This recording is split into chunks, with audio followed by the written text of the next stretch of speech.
She is a change agent, and she believes that the dedicated people striving to impact our world for the good can succeed.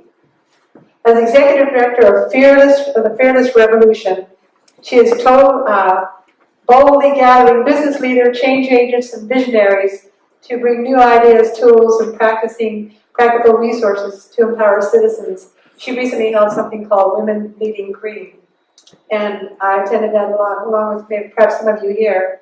She is also the CEO of Best Organics, a certified B Corporation with him there, under their B Corporation certification, a leading provider of organic and sustainable gift baskets in a box called America's Best Organics, and it's a brand, and also is a brand management company. She is managing partner of Compass Natural, a boutique PR agency specializing in the $300 billion low-loss lifestyle of health and sustainability market. She serves on the board of directors of Allergy Kids Foundation and volunteers in support of the Prairie Dog Coalition, the Humane Society. Let's welcome Seleyn DeYarus.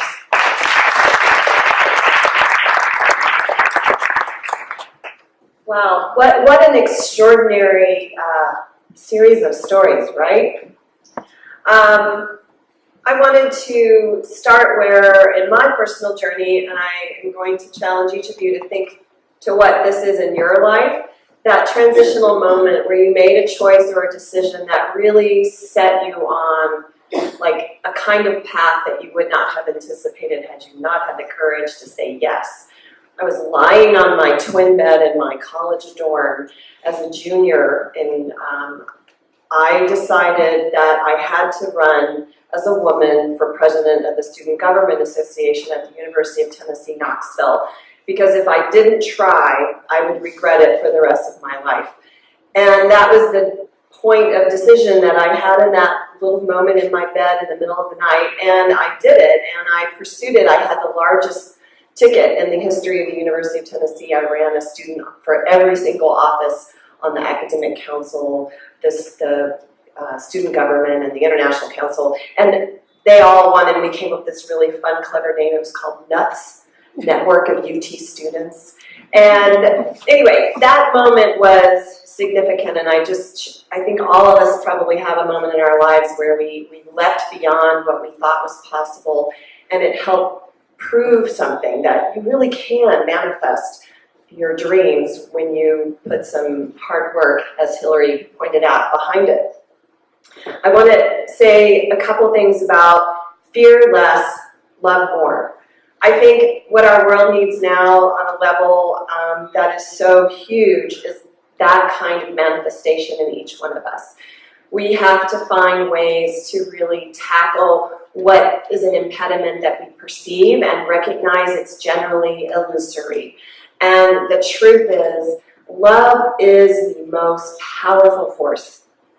All of us are so wired to be loving, and we get confused and think that we're something other than that. So my excitement in the work that I'm doing now with Fearless Revolution is we're lifting up voices for the common good. We are going to be telling stories and bringing thought leaders from all different parts of the world and community and business tracks to sort of illuminate for all of us that we already have so many of the tools that we need to make the kinds of changes that most of us recognize are important if we want to leave a world where there are still prairie dogs and mountain lions and lions in Africa. We have to, as human beings, behave really differently. We have to become stewards. My middle name is Spencer, and it means steward of God. And all of my life, I have had this calling to be a steward of the preciousness of life. It is the thing that I feel most compelled to stand for. And I didn't have children, and part of the reason I decided not to have children in my life was all children are my children. All animals and creatures and living things, I feel this incredible nurturing, caring, protective feeling for. And that is why I have sort of lived the life that I've lived. It has not made sense all the time, and it's been this route that's very circuitous, but at the end of it, there's been a core motivation, and it's like, I must protect. I must stand for the voiceless, or the thing that is not necessarily so popular, like labeling GMOs in our food, for example. These are and the prairie dog. I mean, have I picked the underdog of the universe or what? But oh my God, did you know those little creatures have a very complex language? They have a complex language even more so than dolphins. That's pretty cool.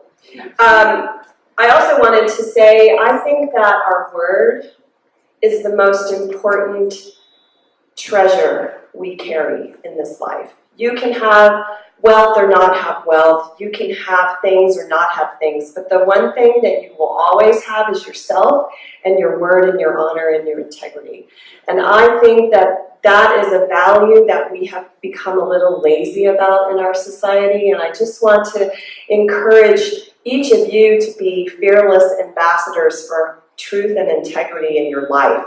The way that you operate as a human being by being a person of your word, meaning what you say, your deeds aligning with your values, these things are what separate us from the lesser self that we could potentially be. So think carefully about what your values are, and then just make it your absolute conviction and commitment and vow to yourself to live from that place in all situations, no matter what anybody else is doing, because at the end of the day, that again is not the measure, in my opinion, of a successful life. It will be that you recognize you've always been in your heart, you've been honest and true and kind. And those are the things that make people gravitate towards you, who want to stand with you, who want to support you. It's those energies that are the glorious attractors that each of us can amplify in our lives. And will make a big difference in the world if we each come from that place. Just think about the incredible art form of kindness. And when we express kindness to someone we don't know, or in a situation where it seems the least likely expression to come forward, and yet there it is, that is a powerful teaching opportunity that we each have kind of all the time, if you stop and think about it. I wanted to also say that channeling your passion will be expressed in so many different ways. And I have young people I'm talking to currently, and I've been reminding them, it's like what you love and what you're passionate about, don't try to make all of it fit into a career, because that becomes a very delimiting notion. It challenges you to sort of like limit yourself, and why do that? I have a lot of things that I'm involved in, and there's certain parts of what I do that are channeled into my career, and then there's other things that I'm doing that I get to express through other avenues. So I just really encourage the non-limiting belief of express who you are and your passions, but recognize that there are different channels where those things will make a lot of sense and can be great benefit to the world around you. I want to do one quick just advertisement, if I may. Fearless Revolution is producing an event on the 10th at Hub Boulder, and this is a new concept that we're kind of unleashing, and so it is called a community conversation, and the objective, so we have an expert. This dude is 88 years old. He was one of the early adopters of renewable energy in the 70s, so you know he's cool, right? He wears a cowboy hat. He's from my part of the country, Chattanooga, Tennessee.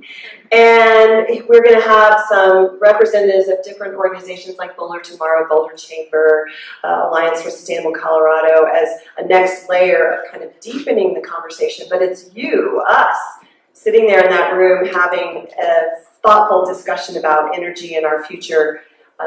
We would love to have you guys just come and help add to the conversation. Thank you for taking yourselves on. That's very exciting. And thank you, Alexia, for having me. I'm very honored.